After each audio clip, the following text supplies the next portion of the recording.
असल सही आ रही। आज का हमारा मौजू बेहतरीन मौजू फार्मास्यूटिकल का हवाले से, जैसे कि हम अक्सर कहते हैं, रोटी कपड़ा और इंसान के लिए बहुत ज़रूरी है एजुकेशन और हेल्थ।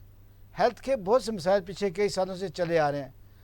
पाकिस्तान फार्मास्यूटिकल एसोसिएशन बड़े अच्छे तरीके से अपने मसाइल को उजागर करने की कोशिश करती है, लेकिन आखिर कोई उनकी बात सुने तो सही।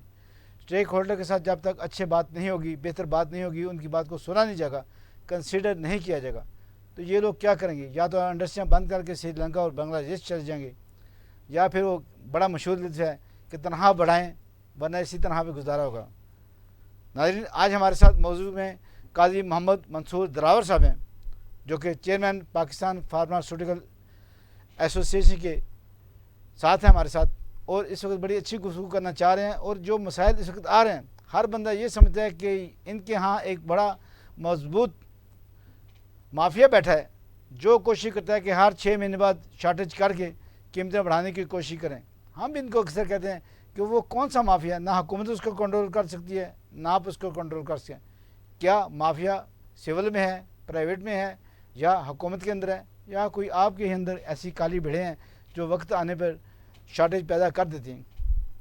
नाज़रीन, हम कोशिश करते हैं आपको अच्छे से अच्छे इंफॉर्मेटिव प्रोग्राम दिया जाए, और आज इसी लिए अच्छे से अच्छे गेस्ट भी बड़े ज़रूरी होते हैं।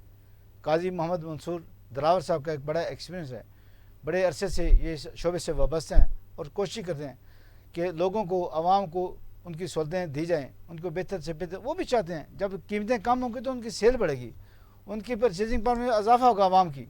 लेकिन क्या वजह है, क्या वो माफिया है जो कंट्रोल नहीं हो रहा? लेकिन क्या इसके साथ साथ माफिया नहीं, इनके अपने भी कोई जानवर मसाइल होंगे जिस पर यह बात करना चाहेंगे। अस्सलाम वालेकुम काजी मोहम्मद मंसूर साहब, कैसे? वालेकुम अस्सलाम जी, बहुत शुक्रिया जी।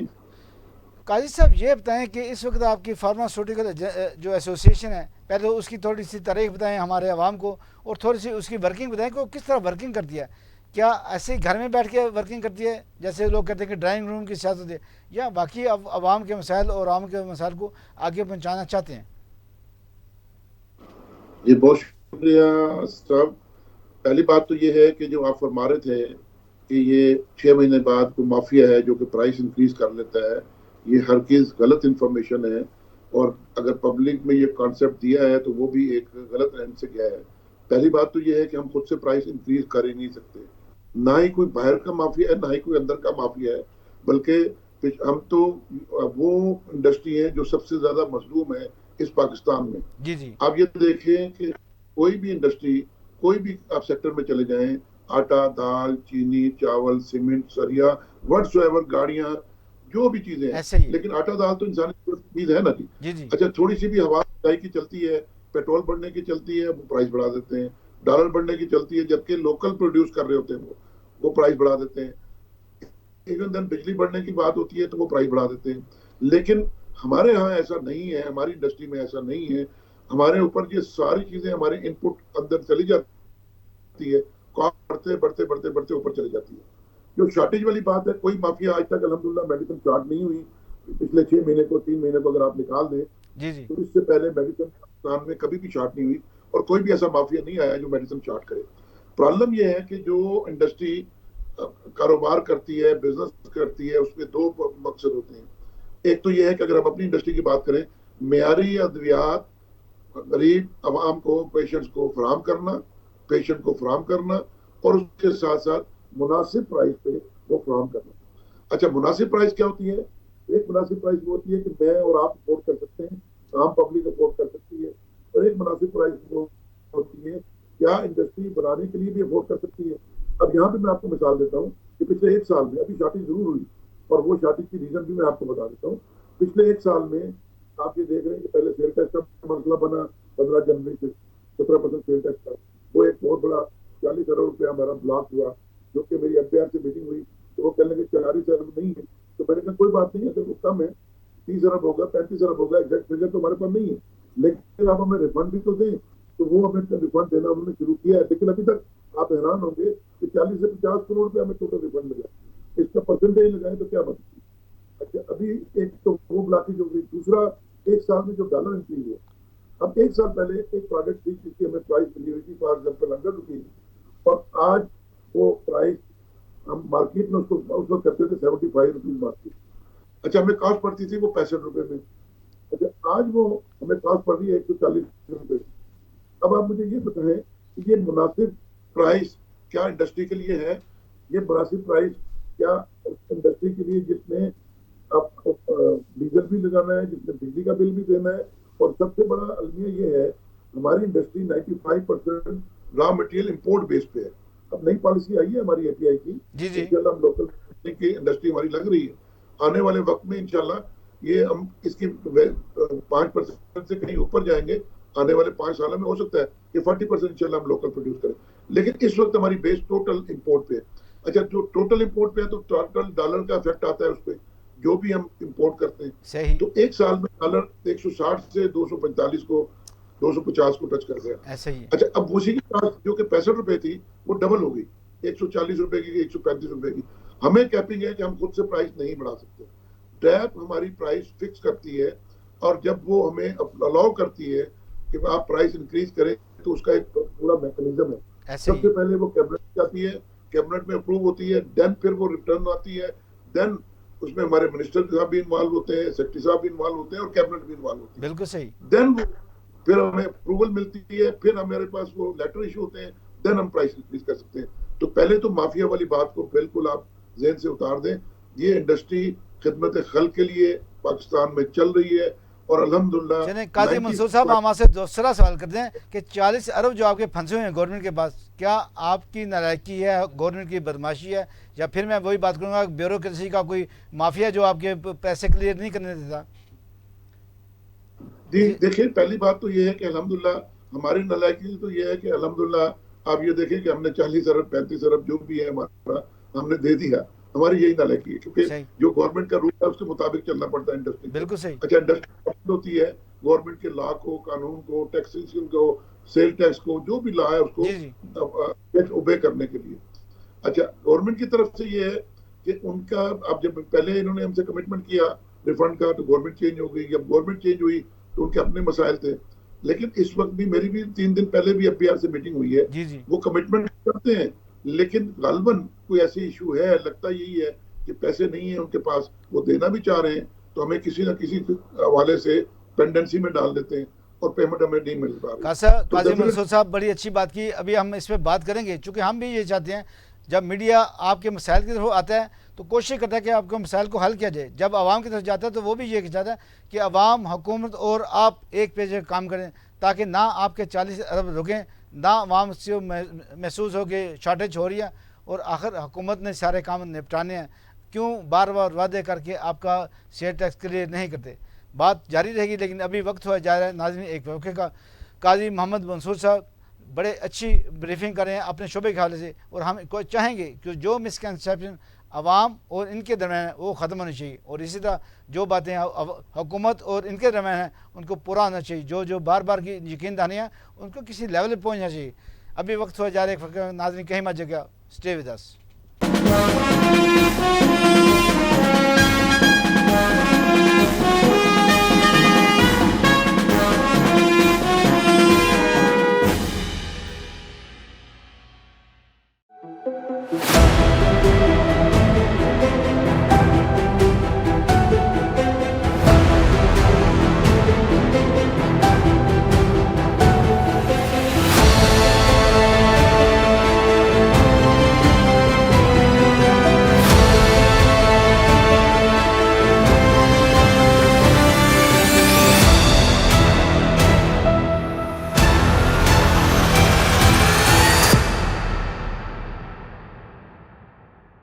हाँ, तो तुम्हारी जीएम की नौकरी हो गई ऑस्ट्रेलिया में। ग्रेजुएशन किया हुआ है ना तुमने? नहीं सर, मैंने तो मिडिल पास की है। हाँ, कोई नहीं, चलेगा। सर, वीजा कब तक आ जाएगा? पासपोर्ट दिया हुआ है तुमने? नहीं सर, वो तो मेरे पास है। हाँ, तो दो ना यार, ऑस्ट्रेलिया वाले दोस्त हैं अपने, बाकी के 5 लाख लाए। जी सर। सर, जाना कब होगा? बस 2-4 दिन में। फ्लाइट पे जरा रश है, बोट पे जाना होगा। 20 घंटे में ऑस्ट्रेलिया, मस्त सफर है, एंजॉय करना। क्या आप इतने बेवकूफ हैं? नहीं ना? तो फिर आप होमेज का नया सोलर इन्वर्टर क्यों नहीं लगाते? क्योंकि इसकी सोलर प्लेट्स करती हैं बैटरी को सारा दिन चार्ज, बगैर बिजली के, और इसकी नई जेल बैटरी लंबे अरसे तक चले बगैर मेंटेनेंस के। यानी बचत और अक्लमंदी का पूरा पैकेज।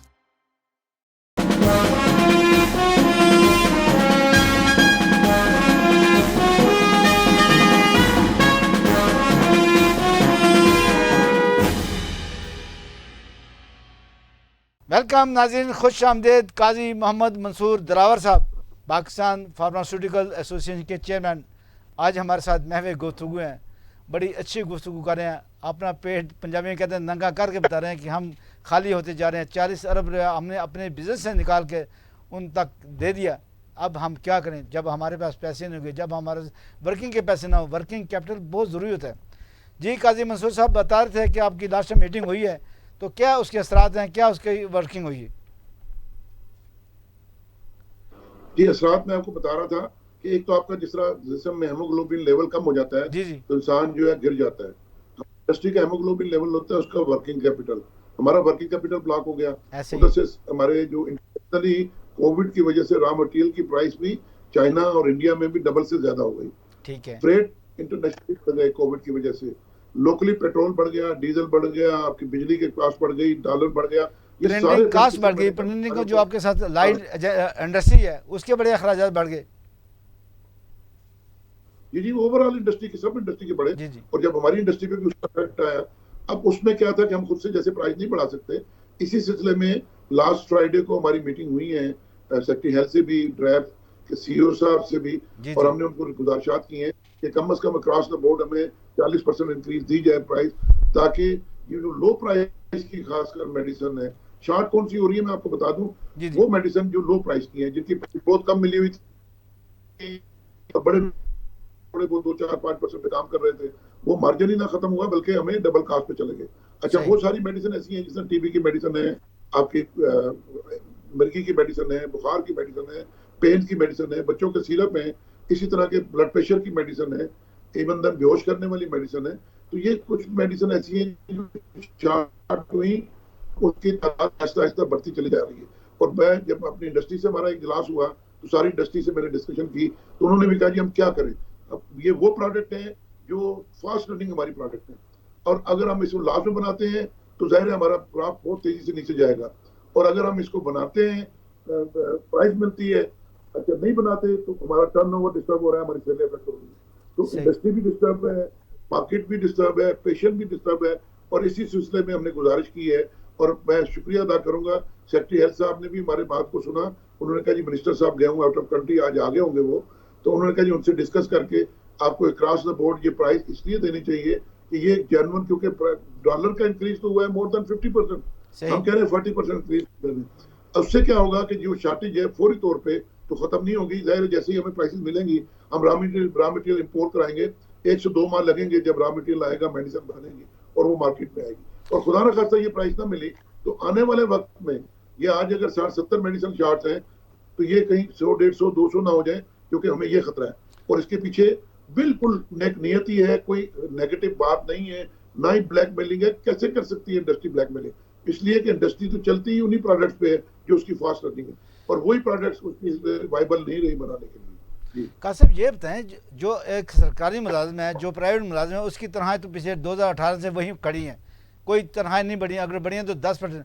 आप 40% इजाफा मांग रहे हैं, कैसे ये मामला होंगे अवाम के और आपके दरमियान? मैं जो समझ पाया हूं कि आवाज आपकी कट रही थी। जी मैं दोबारा कर दूं, मैं ये कह रहा हूँ कि आप कह रहे हैं 40% दवाएँ मेडिसिन की कीमतें बढ़ाई जाएँ, जबकि तनख्वाह 2018 से लेके अभी तक 10 से 15% बढ़ी हैं। उनको वो अवाम कहाँ जाएंगे जो 40% आपकी तनख्वाह को मेडिसिन को बेयर करेंगे? बहुत अच्छा क्वेश्चन है आपका, बिल्कुल आपने सही बात की। हमें भी फिक्र इस बात की है कि वो गरीब अवाम, क्योंकि मेडिसिन तो उनको जिंदा रहने के लिए चाहिए, कोई भी बीमारी है उसके इलाज। लेकिन अगर खुदा ना खास्ता अगर प्राइस नहीं मिलती तो मेडिसिन अगर हम नहीं बनाएंगे, इंडस्ट्री नहीं बनाएगी, तो वो ज्यादा नुकसान है। वो कैसे नुकसान है कि जब मेडिसिन शॉर्ट होगी तो फिर क्या नुकसान होगा कि कहीं ना कहीं वो इंपोर्ट करनी पड़ेगी मेडिसिन। एक तो हमारा डॉलर हम ये चाह रहे हैं, प्लीज कैरी ऑन। मेरी बात सुन लीजिएगा। दूसरा 100 रुपए में जो प्रोडक्ट आज हम यहाँ मार्केट कर रहे थे वो 500 रुपए में मार्केट में नहीं मिलेगी। तो अगर हमारी प्राइस तो बढ़ेगी 140 रुपए हो जाएगी, कम से कम दवा पेशेंट को मुयसर तो होगी। ऐसे खुदा ही। ना खास्ता इससे बेहतर नहीं है कि दवा ना मिले, इससे बेहतर है मिल जाए। जी बिल्कुल ठीक है। लेकिन आपको ये क्वेश्चन बताएं, कर रहे थे। अवाम ये कहते हैं आमतौर पे कि डॉक्टरों के नखरे आप उठाते हैं, उनको फ़ॉरेन टूर कराते हैं, और इसी तरह अभी 17% ड्यूटी जो थी ख़त्म हो गई थी, अभी 1% पे चलेगी है 1 जुलाई से। उसके भी कम से कम कुछ असरात तो आने चाहिए। जैसे 40% इंक्रीज़ करना चाह रहे हैं मेडिसिन, तो 16% को अगर डिक्रीज़ करेंगे, माइनस करेंगे, डिस्काउंट करेंगे, तो कुछ ना कुछ तो फ़र्क आना चाहिए। जी पहली बात तो ये 17% ये हमारे कोई कॉस्ट में नहीं था पहले शामिल, ये हमें रिफंड मिलना था ठीक और है। इस कमिटमेंट को उन्होंने किया था, ये कॉस्ट में नहीं शामिल था। दूसरी बात ये है कि ये 15 जनवरी को हमारे ऊपर मुसल्लत किया पिछली गवर्नमेंट ने, ये हमने उस और वक्त भी आपके साथ इसका प्रोग्राम किया था, बड़ा अच्छा। ताल्लुक कास्टिंग से नहीं है, इसका ताल्लुक तो हमारी वो है जो कि वर्किंग कैपिटल से है। इन्होंने तो हमें कमिटमेंट पे इस पे सेल टैक्स लगाया था क्योंकि एंड प्रोडक्ट पे 0 टैक्स था। आप ऐसे ही। देखिए कि मेडिसिन पे सेल टैक्स नहीं है, तो ये इन्होंने कमिटमेंट किया था कि आपको रिफंड मिलेंगे, तो ये तो इस हमारी कॉस्ट का पार्ट ही नहीं था।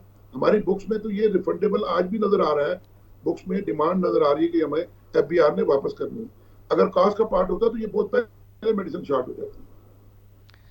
आप क्या समझे, मैंने जो बात की कि डॉक्टरों के नखरे आप उठाते हैं, उनको फ़ॉरेन टूर करते हैं, उनकी फैमिली को फ़ॉरेन टूर करते हैं, क्या अखराजात कट नहीं करने चाहिए?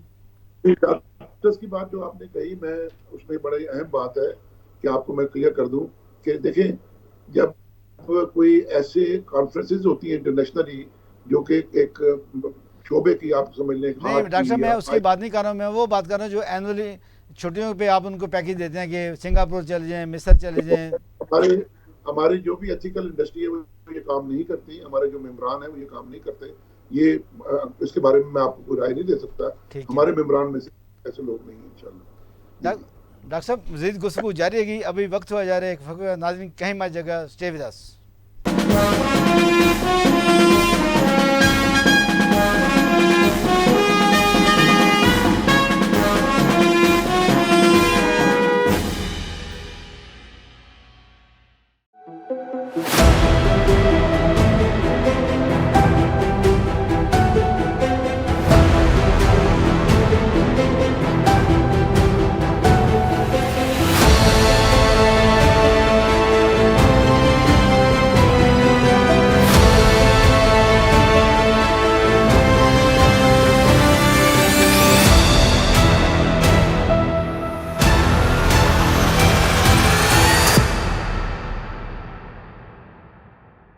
हाँ तो तुम्हारी जीएम की नौकरी हो गई ऑस्ट्रेलिया में। ग्रेजुएशन किया हुआ है ना तुमने? नहीं सर, मैंने तो मिडिल पास की है। हाँ हाँ, कोई नहीं, चलेगा चलेगा। सर वीज़ा कब तक आ जाएगा? पासपोर्ट दिया हुआ है तुमने?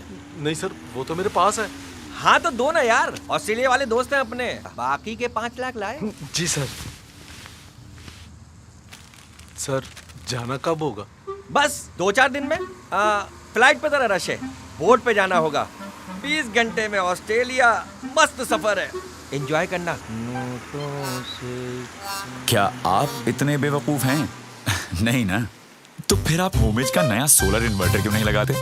क्योंकि इसकी सोलर प्लेट्स करती हैं बैटरी को सारा दिन चार्ज बगैर बिजली के, और इसकी नई जेल बैटरी लंबे अरसे तक चले बगैर मेंटेनेंस के,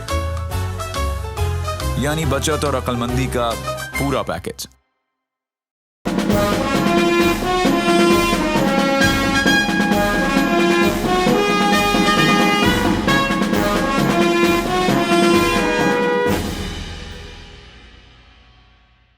वेलकम बैक, खुश आमदेद। नाज़रीन कोशिश कर रहे हैं कि फिर इस तरह के क्वेश्चन आपके सामने क्लियर किए जाएँ जो इस वक्त फार्मास्यूटिकल एसोसिएशन आपसे करना चाहती है या आप उनसे करना चाहते हैं। क्योंकि बहुत से मिसकंसेप्शन है कि लोग कहते हैं कि ये लोग खा गए हैं, ये प्रॉपर्टी इनका, ये इनका वो, लेकिन आखिर ये किन मसाइल का सामना करें। 40 अरब एक बड़ी खतीर रकम है जो इस इंडस्ट्री की फंसी हुई हुकूमत के सामने, वो भी 40 अरब सेल टैक्स से मद में। हालांकि इन्होंने बड़ी अच्छी बात की कि 17% सेल टैक्स जो ड्यूटी थी उसको ख़त्म कर दिया, लेकिन अभी तक उसके साथ ये बात है जनवरी की, और आज नया साल, नया महीने का आधा साल गुजर चुका है और अभी तक वो इन पे लागू नहीं हो। आज के दिन शायद आज लागू हो जाएगी और उस पर भी क्या असरात मरतब होंगे, हम यही बात इनसे करें कि वो असरात आवाम तक कब पहुँचेंगे। लेकिन वो कहते हैं कि डॉलर की कीमत इतनी बढ़ गई है कि हम उसको बर्दाश्त नहीं कर सकते, हम आगे आवाम तक वो असरात मुरतब नहीं कर सकते जो होने चाहिए। जी काजी मोहम्मद मंसूर दरार साहब बात कर रहे थे आप कुछ। जी, मैं अर्ज कर रहा था जी कि आपका था पहले क्वेश्चन कि जी आपने ये शॉर्टेज कब तक खत्म हो जाएगी, तो उसमें पहली बात तो ये है कि जैसे ही हमें प्राइस मिलेगी फौरी तौर पे हम एलसीज खोलेंगे उन प्रोडक्ट की जो वाइबल नहीं रही थी, राइट। इंडस्ट्रीज उनकी है, और ये 1.5 से 2 माह लगते हैं दोबारा मार्केट में मेडिसिन आने की। अच्छा, हमने हर फोरम पे ये गुजारिशात की, हर मीडिया पे आके गुजारिश की, गवर्नमेंट से रिक्वेस्ट की, अपने ड्राइव से रिक्वेस्ट की और अपने मिनिस्टर साहब से भी रिक्वेस्ट की। तो हमने हमेशा ये रिक्वेस्ट की है कि जी इस मामले में देर ना करें, जितनी देर करेंगे ये शॉर्टेज डे बाई डे मुख्तलिफ प्रोडक्ट्स की बढ़ती चली जाएगी, क्योंकि अभी तक शॉर्टेज ना होने की वजह ये थी, तो शॉर्टेज हुई है पिछले 1-1.5 माह से, और ये सेल टैक्स लगा, फिर उसके बाद ये सारे मामला हुए। अच्छा, ना उसके ना शॉर्टेज होने की वजह ये थी कि जिन लोगों ने अपनी एलसी पहले की खोली हुई थी वो रॉ मटेरियल तो आए हुए थे, उसके बाद लोगों ने एलसी नहीं खोली जो प्रोडक्ट वाइबल नहीं रही थी। सही। तो इसके लिए तो जितनी जल्दी हो गवर्नमेंट को चाहिए कि वो नोटिस ले और फौरी तौर पे इंडस्ट्री को प्राइस दे, उन खासकर उन प्रोडक्ट्स की जो वाकई लो प्राइस की हैं।